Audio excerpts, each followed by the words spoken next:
안녕하세요. 오늘도 사연살롱을 찾아주셔서 감사합니다. 사연을 보내는 저는 맏며느리예요. 지금은 남편 그리고 두 시동생과 함께 제법 건실한 회사를 경영하고 있는 사업가이기도 합니다. 안정적이고 행복한 지금에 이르기까지 돌아보면 풍파도 참 많은 삶이었어요. 특히나 돈 그리고 시부모님과의 우여곡절이 무척이나 많았죠. 왜 그런 말이 있잖아요. 어딜 가든 삐딱하고 배 꼬인 사람이 늘 한둘씩은 있다고요. 직장에서 동료로 만나 저와 남편이 사내 연애 끝에 청첩장을 돌리던 그때에도 그랬어요. 결혼 후로 팔자 고치려 하는 것 아니냐는 삐딱한 시샘을 저에게 보내는 사람들이 분명 있었죠. 반면에 불행한 결혼이 되지 않겠느냐고 진심으로 걱정하는 지인들도 참 많았어요. 저의 친정은 무척이나 가난한 집안인데 비해 시댁은 훌륭한 사업가인 시아버지 덕분에 꽤 큰 부잣집이었으니까요. 제 입장은 어땠냐고요? 부잣집에 시집가서 팔자 고치려 했다거나 아니면 양가의 경제적 차이로 인해 늘 비교와 타박을 당하며 사는 불운한 결혼이었다거나 어느 쪽이었냐고요? 결혼할 때부터 지금까지 제 생각은 확고했어요. 참 잘한 결혼이었다고요. 이 결혼을 단 한 번도 후회한 적 없을 만큼이요. 저희 결혼에 시댁이 부잣집이라는 계산 같은 건 들어있지 않았어요. 오히려 가난으로 인해 부족한 며느리가 되지는 않을까 하는 걱정이 컸을 뿐이죠. 하지만 그마저도 오래가지 않을 걱정에 불과했어요. 시댁에 처음 인사하던 날 시댁 식구들 모두가 저를 크게 반겨주었고 시부모님 두 분 모두가 아주 훌륭한 분들이셨던 덕분이었어요. 특히나 시어머니는 한눈에 봐도 정성 가득 손수 차려둔 저녁 식탁에 몸둘 바를 몰라 하던 저를 포근하게 다독여 주었어요. 아범한테 다 들었어. 사돈분들이 많이 어렵게 살아오셨다면서. 아, 네, 맞아요. 저희 친정부모님은 누구보다 정직하고 열심히 살아왔지만 그만큼 운이 따라주지 않는 바람에 많이 어려운 삶을 보내셨다고 생각합니다. 그래, 이해한다. 너도 얼마나 고생이 많았어. 이해해 주셔서 정말 감사합니다. 그래서 솔직히 걱정이 좀 있어요. 혹시라도 내가 부족하다 할까봐? 친정이 가난하다는 이유로? 어머님과 아버님이 가난을 죄삼을 분들은 아니라는 거 아범에게 들어서 잘 알고도 있고 저 또한 친정의 가난이 부모님의 잘못은 아니라고 생각하지만 결혼이란 게 두 집안이 하나 되는 것인 만큼 아무래도 조심스러울 수밖에 없으니까요. 그래, 네 말이 맞다. 굳이 양가의 경제적 차이가 아니더라도 결혼이란 게 이래저래 신중하게 결정해야 하는 것이지. 하지만 너의 걱정이 오직 친정이 가난하다는 이유 때문이라면 그런 걱정 안 해도 된다. 네? 사돈분들이 나쁜 짓을 저지르고 천벌을 받아 가난해진 것도 아니잖니. 어려운 환경 속에서도 딸 자식을 너처럼 반듯하게 잘 키워낸 것만으로도 사돈분들이 참 훌륭한 삶을 살았다고 그렇게 생각하고 있어. 순간 가슴이 뭉클해진 제가 울음을 참으며 차마 대답하지 못하는 사이 이번에는 시아버지가 저의 손에 수저를 쥐어주며 말을 이어가셨어요. 너도 마찬가지야. 가난 속에서 반듯하게 잘 자라준 것만으로도 충분히 가치 있는 사람이란다. 우리는 돈이 아닌 너의 사람 됨됨이 하나만 보고 결혼을 승낙한 것이니 양가의 격차 같은 것 걱정하지 않아도 좋아. 그런 시아버지의 말에 남편의 남동생인 두 시동생들도 저에게 환한 미소를 지어주었고 마침내 모든 걱정을 떨친 저는 진심 어린 마음으로 화답했어요. 감사합니다, 어머님, 아버님, 그리고 시동생들 모두에게요. 오늘 받은 사랑 절대 잊지 않을게요. 시부모님을 친부모처럼 공경하는 며느리이자 의지가 되는 형수로서 열심히 살아보겠습니다. 덕분에 결혼에 꼴이 난 저는 그날의 약속을 지키기 위해 최선을 다했어요. 저는 시부모님을 친부모와 다름없이 공경하며 잘 모셨고 열심히 노력하는 저를 향한 시부모님의 사랑 또한 친부모와 다름없었죠. 시부모님의 인성을 꼭 닮은 두 시동생도 큰형수인 저를 친누나처럼 잘 따랐어요. 걱정과 어려움, 그런 거 하나 없이 마냥 행복하기만 했죠. 요즘 말로 치면 그야말로 꿀같은 시간들이라고 해야 할까요? 마냥 행복하기만 하던 어느 날, 저의 소중한 시댁에 불운의 그림자가 닥쳐오더군요. 시댁 식구들에게 경제적 어려움을 단 한 번도 느끼게 하지 않을 만큼 능력 있는 사업가이자 집안의 기둥인 시아버지가 갑작스런 교통사고로 운명하신 것이었죠. 갑작스레 시아버지를 잃은 저와 시댁 식구들이 미처 마음을 추스를 겨를도 없이 비보가 이어졌어요. 하필이면 경제위기가 닥쳐온 탓에 시어머니가 물려받기로 되어 있던 시아버지의 회사가 부도철이 되어버렸거든요.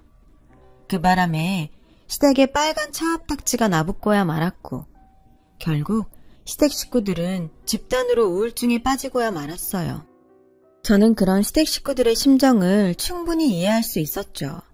가난의 서름은 누구보다 뼈저리게 알고 있는 데다가 돌아가신 시아버지의 빈자리는 저에게도 한없는 아픔이었으니까요. 하지만 저는 절대 주저앉을 수 없었어요. 가족들 중 가난의 내성을 가지고 있는 유일한 사람이 바로 저였고 더욱이 시아버님으로부터 받았던 하나와 같은 사랑을 또렷하게 기억하고 있었거든요. 그 사랑 덕분에 결혼에 꼴이 나면서 제 입으로 했던 약속을 지키기로 했거든요. 시부모님을 친부모처럼 공경하는 며느리이자 시동생들에게는 의지가 되는 큰 형수가 되겠다는 약속 말이에요. 결심을 굳힌 저는 곧장 시아버지의 빈자리를 채우기 위해 집안의 기둥 역할을 자처했죠. 많이 힘들죠. 알아요. 저도 다 이해합니다. 저에게도 시아버님은 세상의 기둥이었고 가난의 서름은 누구보다 제가 잘 알고 있으니까요. 미안한데 세아가 우리 나중에 다시 얘기하면 안 될까? 우리가 지금 마음이 좋지 않다. 그래서 네가 무슨 얘기를 해도 귀에 잘 안 들어올 것 같아. 아니요. 아프고 힘들수록 더 제 얘기를 들어주셔야 해요. 어머님도 도련님들도 다 같이요. 아버님 일은 너무 슬프지만 그래도 제가 있잖아요. 가난을 겪어본 제가 어머님이랑 도련님들 옆에 꿋꿋하게 버티고 있잖아요. 집안 살림이야 제가 어떻게든 꾸려나갈 테니 저 믿고 우리 한번 다시 힘내서 살아봐요. 하늘에 계신 아버님이 하늘에서나마 마음 편하게 쉴 수 있도록요. 가족의 아픔은 가족이 함께 이겨나가야 하는 법이고 저도 엄연히 이 집안 가족이잖아요. 어머님 아버님이 사랑으로 품어주신 맏며느리, 도련님들이 친누나처럼 아껴주는 형수. 그날 시댁 식구들은 저를 부둥켜 안으며 펑펑 울었어요. 그 눈물과 함께 삶의 의지를 다졌죠. 가족을 위기로 몰아넣은 그림자로부터 벗어나 다시 행복한 삶을 되찾자는 다짐을 했어요. 하늘이 무너져도 솟아날 구멍이 있다고 했던가요? 시댁 식구들은 우울증으로부터 벗어나 일상을 빠르게 회복하기 시작했어요. 맏며느리로서 중심이 되어야 한다고 생각했고 한몫 단단히 거들었죠. 가난한 친정 출신인 저는 가난으로부터 배운 살림 솜씨를 알뜰살뜰 발휘해 시댁 가게를 복구해 나아갔어요. 예전처럼 부자는 아닐지언정 먹고 살 걱정은 없을 만큼 빠르게 복구시키는 데 성공했죠. 한동안 긴축재정 시기를 보낸 덕분에 사업이 부도나면서 생겼던 시댁에 조금 남은 빚까지 모두 갚아내는 데도 성공했어요. 마침내 모든 빚도 청산하던 날 다시 되찾은 행복을 마주한 저와 시댁 식구들의 우애는 더욱 깊어졌죠. 전보다 훨씬 행복한 시간이 찾아왔어요. 그런데 하늘도 참 무심하시지. 여보, 며느리 입에서 이런 말 나오면 안 되는 거 아는데 있잖아. 당신도 느꼈어? 확실히 느꼈어. 어머님이 나를 몰라보더라고. 단순한 노화나 건망증 같지가 않았어. 어머님이 나를 몰라볼 수가 없으니까. 어제 아침에는 한복 어딨냐고 찾더라. 한복? 우리 부모님 전통혼례로 결혼식 하셨잖아. 아무래도 결혼식 당일로 착각한 것 같아. 엄마는 엄마를 무슨 20살 신부로 생각하는 모양이고. 아니겠지? 나도 아니었으면 좋겠는데 동생들도 그러더라. 도련님들이 왜? 아무래도 엄마가 많이 이상하다고. 또 무슨 일이 있었길래? 집에 보내달라고 자꾸 투정 부린대. 동생들이 여기가 엄마네 집이라고 그러니까 엄마는 죽어도 여기는 내 집 아니라면서 하는 말이 어릴 적에 농사짓고 살던 시골집 얘기를 했다더라고. 어머님 지금 어디 계셔? 응? 일단 병원부터 가봐야 할 거 아냐. 저와 남편은 곧장 대학병원 여러 곳을 다니며 시어머니의 진료를 보았고 모든 의사들의 진단은 똑같았어요. 치매 초기라더군요. 억장이 무너지더라고요. 하늘이 원망스럽더라고요. 시어머니처럼 훌륭한 사람이 세상 또 어딨다고. 불의의 사고로 시아버지를 데려가 버리질 않나. 갑작스런 가난을 겪게 하지를 않나. 겉도 모자라서 이제는 치료법도 없는 치매라니. 할 수만 있다면 옥황상제의 멱살이라도 잡아 흔들고 싶은 심정이었죠. 하지만 시댁의 기둥을 도맡고 있던 저에게는 속상해야 할 겨를조차 주어지지 않았어요. 시어머니의 치매 진단으로 인해 또 한 번 흔들리는 시댁 식구들을 다잡아야만 했거든요. 그래서 저는 치매 초기에 발견했으니 그나마 다행이라며 시댁 식구들을 다독였고 남편과 두 시동생 또한 충격을 딛고 굳세게 일어섰죠. 오직 시어머니를 위해서요. 하지만 치매는 저와 시댁 식구들의 생각보다 훨씬 독한 병이더군요. 가족 모두가 사방으로 수소문해봤자 치료법 따위는 없었고 저와 시댁 식구들이 할 수 있는 것이라고는 시어머니를 최대한 지극정성으로 모시는 것밖에는 없었어요. 그러는 사이 시어머니의 치매는 빠르게 악화되어 2년여 사이에 말기로 접어들었고 끝없는 치매 뒷바라지에 시동생들은 자꾸만 지쳐가는 눈치였죠. 그러던 어느 날 아침 결국 사달이 나고야 말았어요. 여보, 일어나 빨리. 왜? 무슨 일 있어? 어머님이 집에 안 계셔. 아무리 찾아봐도 없어. 뭐? 동생들은 뭐래? 벌써 어머님 가실 만한 곳 찾으러 나갔지. 근데 아무데도 없대. 돌겠네 진짜. 하필이면 내가 어제 야근이어가지고 늦잠을 자는 바람에. 당신 잘못 아니야. 치매 걸린 분의 돌발 행동까지 우리가 어떻게 예상하냐고.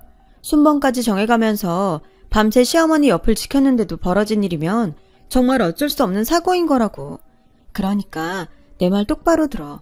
누구 한 사람의 잘못 절대 아니고 지금은 일단 어머님 찾는 게 우선이야. 저와 시댁 식구들이 순번을 정해 매일 밤새 시어머니의 곁을 지켰지만 치매가 심해진 시어머니는 결국 식구들의 지극정성인 보호에도 불구하고 간밤에 어디론가 사라져버렸어요. 실종이었죠. 저와 식구들이 아무리 찾아다니고 동네 CCTV를 다 뒤져봤자 시어머니를 찾기는커녕 행적조차 알아낼 수 없었어요. 하루에 몇 차례씩 경찰서를 들락거려봤자 실종된 시어머니를 찾을 방법이 현재로서는 요원하다는 경찰의 대답만 반복될 뿐이었어요. 가뜩이나 시어머니를 찾아다니며 애가 닳고 닳아버린 탓에 심신이 무너져있던 시동생들은 매번 똑같은 경찰의 답변을 들으며 좌절하고야 말았죠. 그렇게 몇 달, 이제 남은 희망이라고는 기적이라고밖에 부를 수 없는 단 2가지밖에 없었어요. 경찰이든 누구든 아주 우연히 시어머니와 마주치거나 아니면 시어머니가 스스로 돌아오거나요. 치매 말기를 겪고 있는 시어머니가 집 주소를 기억하고 있는지도 불명확한 상황이었기에 그야말로 기적과도 같은 기대에 불과할 뿐이었죠. 저는 양해를 구하고는 직장에 휴직계를 냈어요. 시어머니를 찾아다니기 위해서였죠. 그러나 휴직 기간이 다 끝나도록 시어머니의 작은 소식 하나조차 접하지 못한 채로 경황 없는 시간만 안타깝게 흘러갈 뿐이었어요. 결국 휴직 기간이 끝나버린 저는 어쩔 수 없이 회사로 돌아갈 수밖에 없었지만 복직한 뒤에도 저의 신경은 온통 시어머니 찾기에 쏠려 있었어요. 평일에는 퇴근하고 밤새, 주말은 완전 통으로 대한민국 팔도를 시어머니를 찾아 헤맸죠. 그렇게 제가 시어머니를 찾아다닌 시간이 무려 그만해요 형수. 우리가 형수 보기 미안해서라도 이제는 안 되겠어요. 전 괜찮아요. 어머님한테 받은 사랑이 얼만데 이 정도는 약과죠. 엄마 실종신고 들어간 지가 벌써 5년이에요. 5년이면 실종신고를 사망신고로 바꿀 수도 있을 만큼 긴 시간이라고요. 도련님까지 그런 말 하지 마세요 제발. 안 그래도 경찰에서도 그렇고 주변 사람들도 그렇고 이쯤 되면 시어머니 사망신고 해야 하지 않느냐는 말 때문에 하루하루가 속상해. 아무리 손아래 시동생이라지만 자식 입장에서 이런 말 하는 거 쉽지 않죠. 근데 그래도 산 사람은 살아야 하지 않겠어요. 언제까지 죽은 엄마 때문에 산 형수가 피폐하게 살 수는 없는 일이잖아요. 지금 나 걱정해주는 거 맞죠? 당연하죠. 형수가 어떤 형수인데 친누나보다 더 소중한 사람인데. 그럼 됐어요. 나는요 시어머니가 어디서든 살아있을 거란 희망 하나면 충분해요. 그러니까 내 걱정 말고 도련님들 마음부터 추스르세요. 좋은 사람 만나서 가정도 꾸리고 그래야 어머님 돌아오셨을 때 새며느리 자랑도 하고 그러죠. 암튼 우리 형수 효심도 최고다 정말. 고마워요. 친자식보다 더 친자식처럼 엄마를 아껴줘서. 그렇게 생각해주니까 저도 고마워요. 정신 차리고 보니 제가 시어머니를 찾아다닌 지가 벌써 5년에 접어들어 있더라고요. 시동생의 말처럼 5년이면 실종신고를 사망신고로 전환할 수도 있을 만큼 아주 긴 시간이었죠. 정상적인 사람의 실종도 그럴 텐데 치매에 걸린 시어머니가 5년간 멀쩡히 생존해 있으리라는 보장은 더더욱 없고요. 그래서였을까요? 주변에서도 심지어 경찰조차도 시어머니를 죽은 사람 취급하기 시작했어요.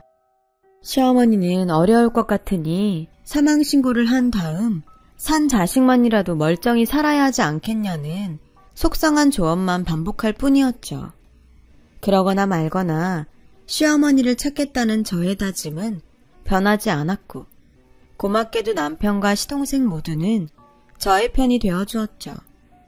그러던 어느 날 시어머니의 사망신고를 한사코 거부하고 있던 저와 시댁 식구들에게 뜻밖의 소식이 전해졌어요.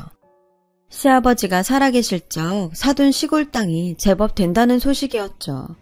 저희는 몰랐죠 당연히. 부동산 관계자 말로는 시골 생활을 그리워했던 어머니를 위해 시아버지가 남몰래 준비한 선물이었고 두 시동생들 장가 보내놓고 나면 시어머니와 함께 시골로 내려가 귀농 라이프를 보내기 위해 마련한 땅이었다더군요. 문제는 시아버지가 헐값에 사두었던 그 시골 땅이 그 땅의 존재를 가족을 아무도 모르고 지내는 사이에 신도시 재개발 계약이 확정되었고 저와 시댁 식구들이 소식을 들었을 때는 이미 45억 남짓되는 규모의 금싸라기 땅으로 변해 있다는 것이었어요. 좋은 일 아니냐고요? 글쎄요. 제가 그 땅을 문제라고 말씀드린 이유는 45억 금싸라기 땅의 명의가 시어머니 앞으로 되어 있다는 거였어요. 그 땅을 상속받으려면 5년째 실종 상태인 시어머니를 사망신고로 전환해야 한다는 것. 그리고 가장 큰 문제는 바로 45억 금싸라기 토지의 소식을 가지고 시댁 식구들 앞에 나타난 부동산 관계자들이 알고 보니 전문 투기꾼들이라는 것이었죠. 그들의 속셈이야 뻔하죠. 시어머니를 사망신고한 다음에 땅을 상속받아 자신들에게 팔아라. 아니나 다를까 투기꾼들의 입에서 차마 용서할 수 없는 몹쓸 말이 튀어나오더군요. 치매 노인네 사망보험금 쪽으로 웃돈 얹어줄 테니까는 얼른 사망신고하고 후딱 우리한테 파쇼. 사망보험금이요? 사망신고요? 그게 사람 입에서 나올 말인가요? 이 아줌마 또 착한 척하네. 아닌 말로다가 돈이 45억이야 45억. 거기다가 웃돈까지 얹어서 팔아치우면 얼마나 큰 부자가 되는 거야. 어차피 받을 유산이면 제때 잘 챙겨 받으라고. 괜히 버스 떠난 다음에 후회하지 말고. 됐으니까 곱게 가죠. 당신들한테 놀아낼 생각 없다고. 아줌마, 지금 제정신이야? 이렇게 좋은 기회 날린 다음에는 뭐 어쩌라고. 어쩌기는 어머님 찾아야지. 지금 나한테 제일 중요한 건 시어머니를 찾아야 한다는 거예요. 시어머니가 어딘가는 반드시 살아있을 거라는 거 알아들어? 멀쩡히 살아계신 시어머니를 죽은 사람 취급해가면서 누리고 싶은 호의호식 따위는 없고 땡겨받을 유산 따위는 더더욱 없어. 와, 나 진짜. 그러쇼. 누구 생각대로 되는지 어디 두고 봅시다. 콧방귀를 끼며 돌아가는 투기꾼들의 뒷모습을 보며 저는 자신만만했어요. 시댁 식구들을 믿었으니까요. 다행히 남편의 뜻은 저와 같았어요. 하지만 두 시동생의 입장은 달랐죠. 시어머니의 치매 뒷바라지를 시작하던 날부터 실종된 시어머니를 찾아 헤매던 지난 5, 6년의 시간. 그 시간 동안 꾸준하게 지쳐왔고 독한 좌절을 절감해왔던 시동생의 심정은 마침 체녕 근처를 왔다 갔다 하던 시점이었나 봐요. 그런 상황에 투기꾼들이 갑작스레 물고 온 45억 금싸라기 땅 소식은 무척이나 달콤한 소리였던 모양이었어요. 그래서 두 시동생들은 이참에 사망신고 해버립시다, 형수. 뭐라고요? 솔직히 치매 뒷바라지도 모자라서 실종된 엄마 찾아다닌 시간이 6년이 넘었으면 할 만큼 한 거잖아요. 그래서요. 자식된 도리는 벌써 다 하고도 남았으니까 우리도 이제는 자식된 권리도 좀 누리면서 살자고요. 어머님 사망신고하고 투기꾼들한테 땅 팔아치우자는 소린가요, 지금? 무슨 말을 그렇게 까칠하게 해요. 자식이 부모 유산 알아서 찾아가겠다는 건데 그게 그렇게 못마땅한가? 죽은 엄마 평생 그리워하면서 멀쩡히 있는 유산 홀라당 공중 분해시켜버리는 것보다는 낫다는 생각 안 해봤냐고요. 예? 도련님, 제발 그만합시다. 우리도 지쳤어요. 우리도 우리 세상, 우리 삶 찾아서 잘 살아야지. 정신 차리고 말 같지도 않은 소리 앞으로 하지 말아요. 오늘 딱 한 번만 참아주는 거지 다음에는 안 참아. 끝까지 이럴래요? 형이랑 형수가 반대하면 우리가 뭐 아무것도 못할 줄 알고? 어머님 살아있다고요. 아직 우리가 못 찾았을 뿐이지 어딘가에는 살아계실 거라고요. 며느리인 나도 어머님을 이렇게 믿는데 자식인 도련님들이 이렇게 져버리면 안 되는 거잖아요. 부탁이니까 돈 욕심에 망가지지 말아요. 도련님들이 망가지고 형제끼리 의상하고 그러면 나중에 어머님 돌아왔을 때 우리 어머님 제대로 쳐다보지도 못할 테니까요. 면목 없고 죄스러워서라도. 투기꾼들이 몰고 온 금싸라기 땅 소식에 동생들은 급격하게 흔들리기 시작했고 제가 아무리 말려보아도 아나무인이 되어갔어요. 그 45억을 두고 자기들끼리 한 푼이라도 더 가져가겠다고 싸움을 벌이기 시작한 두 시동생들은 한사코 말리는 저와 남편을 향해 악당까지 퍼붓더군요. 형이랑 형수가 이미 죽은 엄마 핑계나 대면서 유산을 독차지하려 든다고요. 그러더니 결국 저와 남편 몰래 독단적으로 시어머니의 사망신고를 진행해버렸어요. 그 사실을 사망신고 절차가 마무리되고 난 뒤에야 알게 된 저와 남편에게는 가슴 아파할 여유조차 없었어요. 시동생들이 투기꾼들에게 아버님께서 어머님을 위해 준비해두신 그 땅을 팔아치우기 전에 어떻게든 시어머니를 찾아서 토지 매각을 막아야만 했어요. 시동생들이 자식으로서 넘지 말아야 하는 마지막 선을 넘어버리지 않도록요. 그래서 저는 곧장 직장에 사표까지 내가며 모든 시간을 시어머니 찾는 일에 쏟았죠.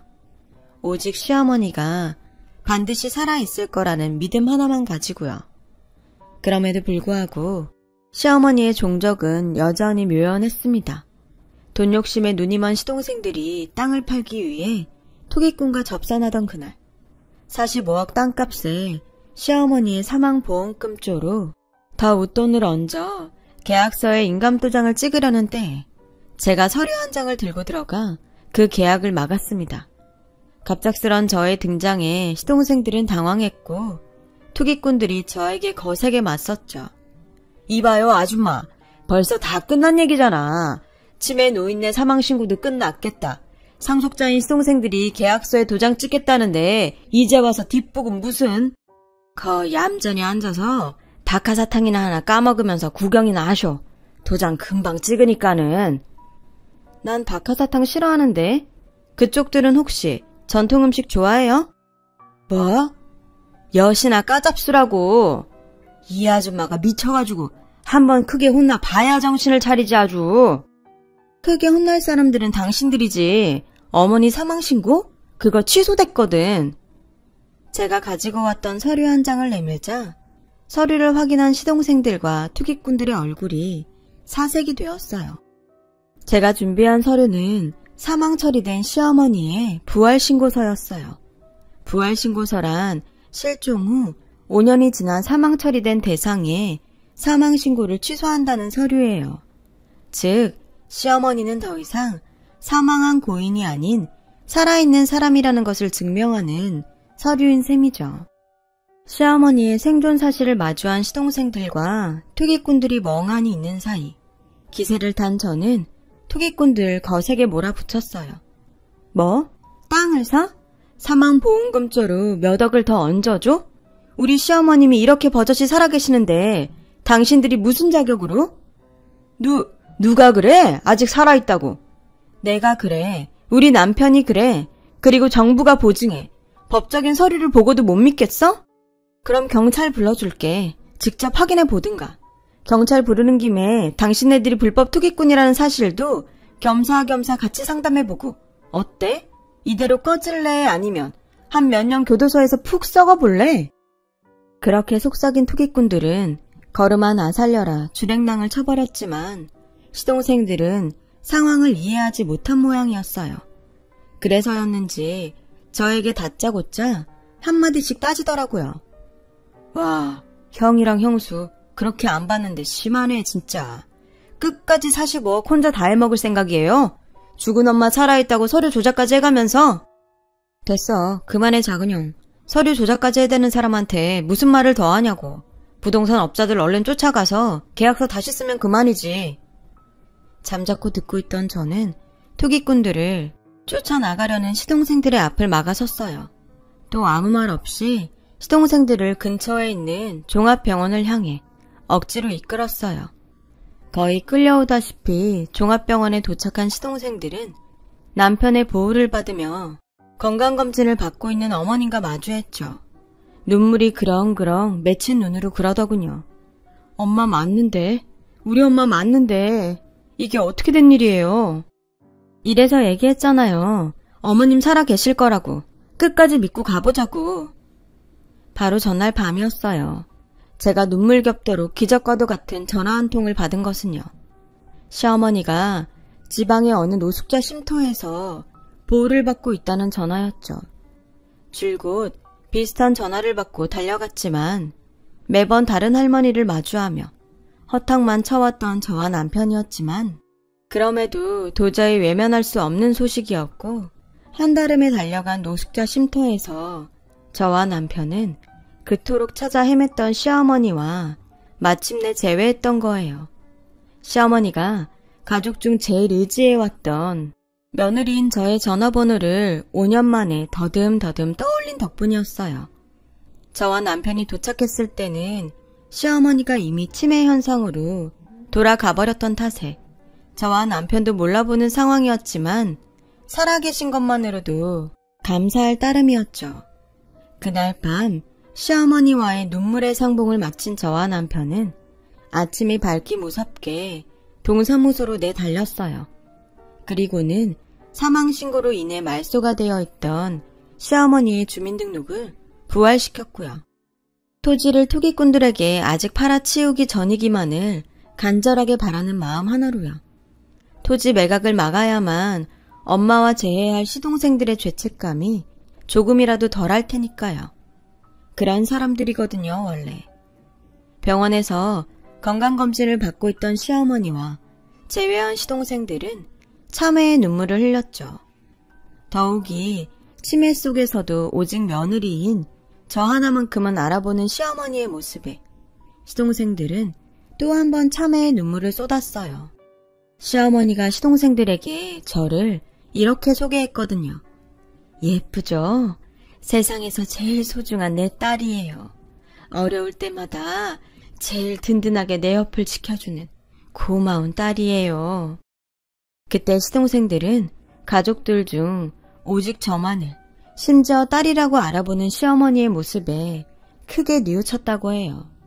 형수마저 우리 엄마를 저렇게 아끼는데 친자식들은 돈 욕심에 눈이 멀어 몹쓸 짓을 할 뻔했구나. 앞으로 평생 잘하면서 살아야겠다. 우리 엄마에게도 친누나 같은 형수에게도. 저는 그런 깨달음을 털어놓는 시동생들을 다독였고요. 돈이 문제고 가난이 잘못이지 도련님들이 악인이어서 저지른 짓은 아니지 않을까요? 그게 부모 마음이니까요. 저도 다 이해하고요. 길고 길었던 소라는 깊은 참회와 반성과 사랑의 눈물로 마무리되었답니다. 이후 저와 시댁 식구들은 세상 이런 시댁이 또 있을까 싶을 만큼 전보다 훨씬 더 끈끈해졌어요. 효도 경쟁이라도 하듯이 치매 시어머니를 아주 극진하게 모시면서 지내고 있죠.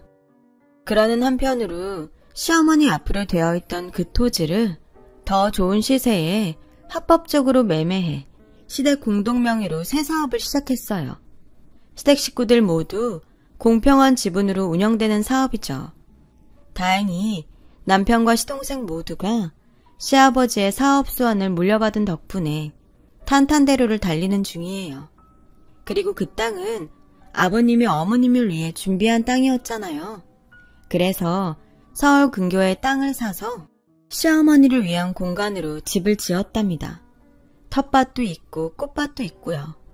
그 집으로 이사가던 날 어머님의 고운 웃음을 잊을 수가 없을 것 같습니다. 무엇보다 뿌듯한 건 아무도 더 이상 헛된 돈 욕심에 몹쓸 마음을 품지 않는다는 거예요. 제가 이 세상에 태어난 뒤로 제일 잘한 건 부모님 외에 남편과 시부모님, 그리고 시동생들과 새 가족이 된 거예요. 결혼 하나는 세상 남부럽지 않게 아주 잘했다고 생각합니다. 제 긴 이야기 들어주셔서 감사합니다. 들어주신 분들, 가족들과 사랑하며 행복한 시간 보내시길 바랍니다. 여러분, 사연 댓글에 응원과 현명한 조언 부탁드려요. 좋아요와 구독은 저에게 큰 힘이 됩니다. 오늘도 좋은 일 가득하세요.